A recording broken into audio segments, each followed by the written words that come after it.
Share Shootout brought to you by Lion of Africa Insurance, insuring South Africa's future.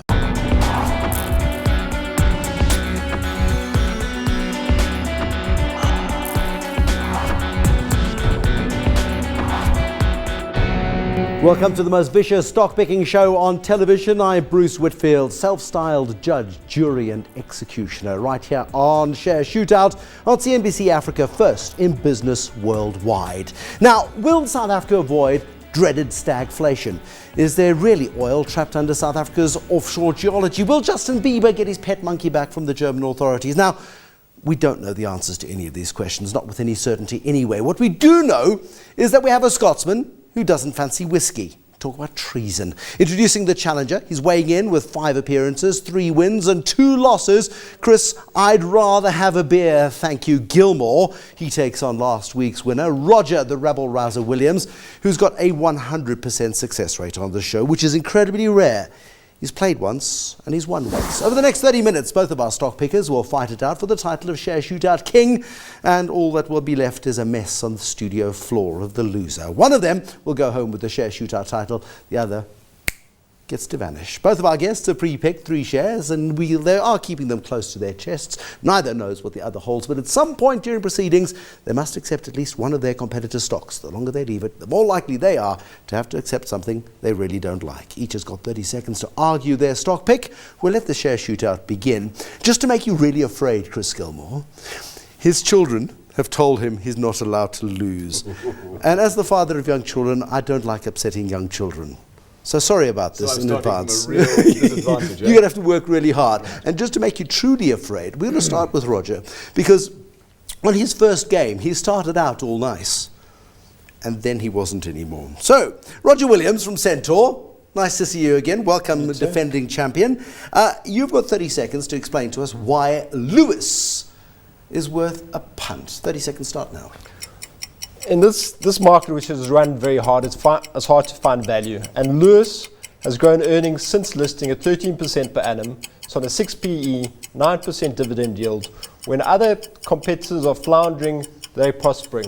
Take, for example, their most recent results. They grew earnings by 14%, whilst Able reduced earnings by 25%. And that's due to a unique business model, which is really showing its colors now. And I think they're going to do well into the future. Rico, beautifully timed as well. It's the kind of stock a Scotsman likes. They're parsimonious in their head offices. They keep them in Woodstock where they've always been. There's nothing flashy. You ride a bicycle from time to time. I once rode a bicycle, took my life into my own hands down Main Road through Woodstock and saw the grottiest little sign that said Lewis Head Office, almost apologizing for being there. You've got to love this one. In fact, is it Salt River or is it Woodstock? I've been there. I was so busy trying to dodge the traffic, I wasn't paying attention to the detail, but it's close. Look, I have to agree with Roger, and I've had this as a pick on this show before as well, I must admit. I do like the stock. It's very, very difficult not to.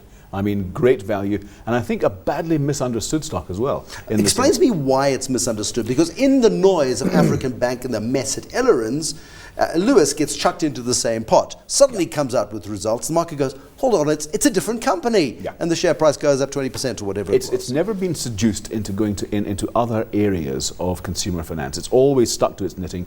It's purely in furniture retailing, and of course the consumer finance side of things is built into the price that you pay for the goods. But I say very conservative. They know their customers incredibly well. They don't have call centers and stuff like that. So I have to reluctantly say I do like this one. Reluctantly? You could be enthusiastic about it. In fact, I love this one. He loves this one. That is the greatest ringing endorsement we've ever had. And kind of, it's because it's quite old-fashioned, Roger, in its business approach that makes it work through cycles. Yeah, listen, you can't be flash in this business and jumping on the latest fad. And that's where a lot of people, I think, get unstuck. You know, they try overgrow. You have to be very, very conservative, not overextend yourself, because you can always grow the top line by extending more credit. They're tight on that. They've been through the cycles. They're war weary. They've got a rock solid balance sheet. They've got investments of 1.7 billion and debt of 1.5. So they really are they prepared for the worst. Now, Chris, you'll remember the days when Ellerins was run by Sydney and Eric. Yeah. Was Ellerins more like Lewis in those days, or has it always been on the wide boy side of doing business? No, I think it was. I think you make a very good analogy there. And going back in the old days when Lewis was part of Great Universal Stores, you know, it was unlisted, and people used to talk in hushed tones about Lewis and say, wait till this one comes to market. It's like Ellerins, but even better. You know? So Ellerins has lost the plot over the years, Unfortunately, I and, think so. and that has also been what is the downer on African Bank. You're not even reaching close to the gun cupboard right now. You're not even going to shoot this down vaguely. No. You welcome it with open arms. But I think their competitors was a great opportunity because they can take market share from Ellerins. I think JD is also struggling, not like Ellerins, but they can take market share. So in a difficult market, if you can increase market share, that's very, very good for them. Well, a big thumbs up for Lewis Stores, which is Roger Williams' first pick this evening. Chris Gilmour, let's see if you get as generous a reception for your first pick. In 30 seconds, please will you explain to me why Adcorp is on your radar? Adcorp is the biggest recruitment company in the country, and you know, in a situation that South Africa's got, you know, where employment is a very, very sensitive issue, these guys have done exceptionally well. This company's been around since 1975, listed since 1987, got a great track record. It's actually got a very healthy balance sheet. And what is happening around the world with recruitment companies? They're bulking up. They have to do that to be able to offer the kind of service that big corporates want. So they've got that in terms of a good balance sheet. They've got a decent size locally, and they've now tied up with the second biggest recruitment agency in the world, Randstad. There we go. Okay, now, Roger, here's an interesting one, because as South Africa's labour situation worsens and people become less certain, they're more inclined to put people on short-term contracts. And you've got guys at Adcorp, you've got Richard Pike, who sits back in his leather armchair, rubs his hands with glee and says, love a labour crisis. Yeah, I mean, I haven't looked at this one recently. My negative about this is it hasn't managed to grow earnings per share over a long time. And what happens is they've grown through acquisition. They buy essentially recruitment agencies predominantly, and the trouble is you're buying goodwill, you're buying people, and what has happened is you buy the people, they work for 3 years, they move on, and then the business kind of like dissolves. And so you're always running hard to stay still. They've just struggled to gain. I mean, the latest results were reasonable, but they've struggled to gain traction. What do you say to that? Look, it's not shoot the lights out stuff. I agree with you, Roger. But at the same time, it's good, solid, stable stuff. And I think as the labour situation in South Africa, which I would argue can only get worse, given the chronic nature of our unemployment, I think these guys will continue to do better and better because they understand the market. The mighty so well. PSG group is built off the back of recruitment, isn't it? No. No, in the old Yes, days it was. is. In the old days it was. PAG was the first business that Gianni Bouton bought. That was the shell, and they sold it within 18 months at an exceptional But price. 7 times what they paid for it or something. Exactly, and they sold it at an exceptional price, exited the business, and never looked back. Okay, but is that not to suggest then that there is exceptionally good value to be had in recruitment businesses? You're dissing all recruitment businesses as being these fly-by-nighters that can't possibly succeed. They're not fly-by-nighters, but they struggle to grow because you can't hold on to those revenue. What happens is your employees leave and they start up competitors, and it keeps them fragmenting. So it's very hard to grow the business. But how do you respond to that one, Chris? Well, in fact, if you look at the market, it has been consolidating at quite a rapid pace in the past few years. And these guys have now emerged as the biggest by far.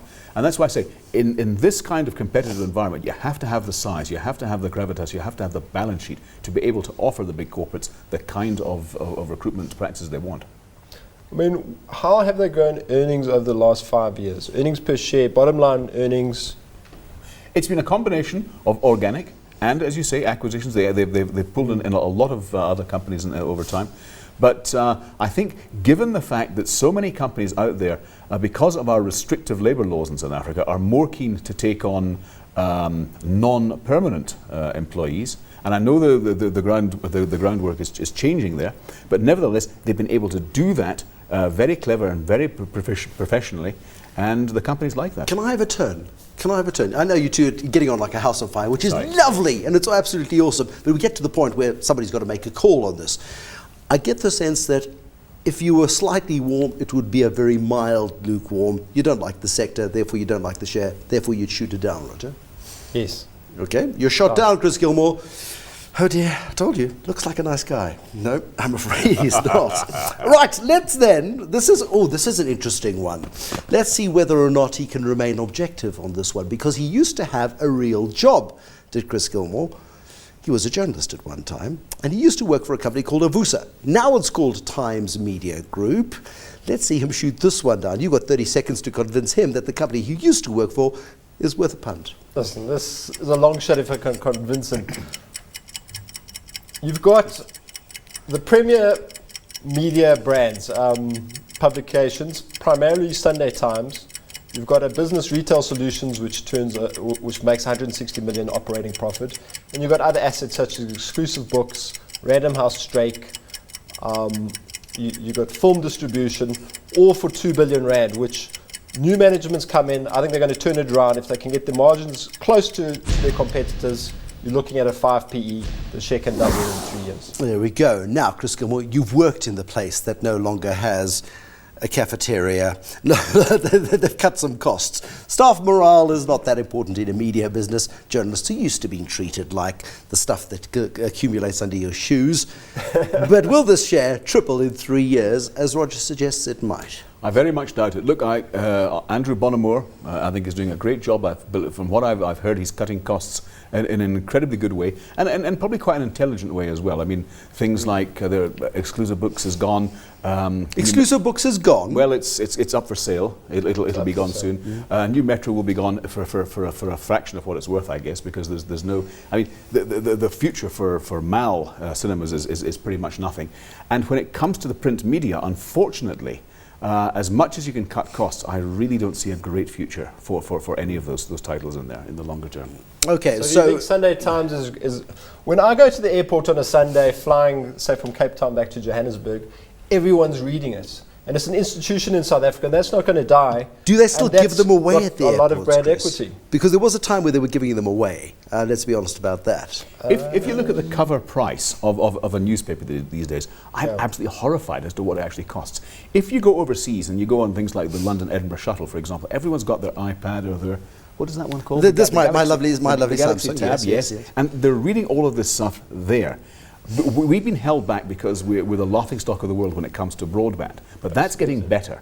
And as we get more and more broadband and it's cheaper and more reasonable priced, I think a lot of these publications you're talking about are going to be on there available. Now, how much of a bet is Peter Bruce taking by putting a paywall up and blocking free access to things like Business Day? You get a limited bit free, but the rest you've got to pay for. It's a bit of a risk, and look, it's not new, it's not an original thought. The Financial Times has been doing it for a long time. The FT, I would argue, has got more drawing power than the Business Day. Look, I think it's a good idea. Business Day's got a small core market, that's the trouble. FT's got a big global market that wants to read what London is thinking about the world. It's the right idea. But I don't know. I'm just not convinced. So you see, I told you he was prejudiced because he worked there. You don't think they can turn the business around? They can get a 10% margin in their media business, which I don't think is ambitious. On my numbers, it's close to a 5 PE. But look at historically how they've made their money. They've made the money they've made through compulsory advertising. The JSE has forced companies to publish the big Business Day, which is not a big portion of their business. It's not a big portion of the business, but it's that sort of regulation which puts pressure on BDFM, which should be a big cash generator for them. Yeah. Sunday Times increasingly has got competition from Naspers with City Press. It's got increased global competition from people able to download whatever they want into their newspapers. Sunday Times, no longer fish nor fowl. It's struggling to identify who its target market is. I'm concerned about it. I like what Rob Rose is doing with the Business Times section of the newspaper. The main body of the newspaper, however, I've got to agree with Chris. It's a hard sell. You're shooting it down. I'm afraid so. It's as I say, I've got long, fond memories of there, but I'm shooting it down. Now that the cafeteria is closed, there's nowhere left to gossip. Absolutely. Maybe that'll improve productivity. Roger, I'm afraid you've been shot down on that one. Now, this one interests me, Chris Gilmour, very, very much, because this was the most hyped, talked about, anticipated, wildly looked forward to listing. Okay, it was the only listing of last year, wasn't it? Transaction Capital, listed at about $10. It's sitting at 30% less than that at the moment. It's got to be a bargain. Mark Lamberti gives it huge credibility. Tell me why you would buy Transaction Capital in 30 seconds. Well, you've already mentioned Mark Lamberti, one of the greatest serial corporate entrepreneurs that South Africa's ever produced. Not just that, if you look at the composition of the companies in there, you've got unsecured lending, which I know is taking a bit of a beating at this point in time. You've got taxi recapitalization in terms of funding there. You've got debt recovery, and you've got a payroll side as well. All of them are in different phases of the economic cycle. I love the balance in there, and it's sitting at a very, very low PE. I think it's cheap. Why has the market not loved it as much as it thought it would love it at the time it came to market? I think it's purely down to the fact that you've got unsecured lending, which is very much out of fashion at this point in time. We mentioned African Bank earlier, Capitec, this type of thing. So it's seen to be in an unglamorous part of the market at this point in time, and yet the results I thought were actually quite reasonable that came out a few weeks ago. Roger, can you stomach Transaction Capital? I think they're probably one of the more solid operators. But having said that, they're still very skewed to micro lending essentially. They're trying to diversify. The diversification, I think they've got ATMs, which is... They do? Which is a good sideline, but it's not big enough in the total pie. What worries me, the results weren't that bad, but the return on equity was not exceptional. I think it was about 15% odd, which is what you'll get in a banking share at the moment. Yeah, I'm not excited about banking shares, and it's an 8.8 PE. It's cheaper than a banking share. I just doesn't excite me. Are you sure about this? Because this is a little bit like playing poker. Do you really want to play poker against a non-whiskey drinking Scotsman?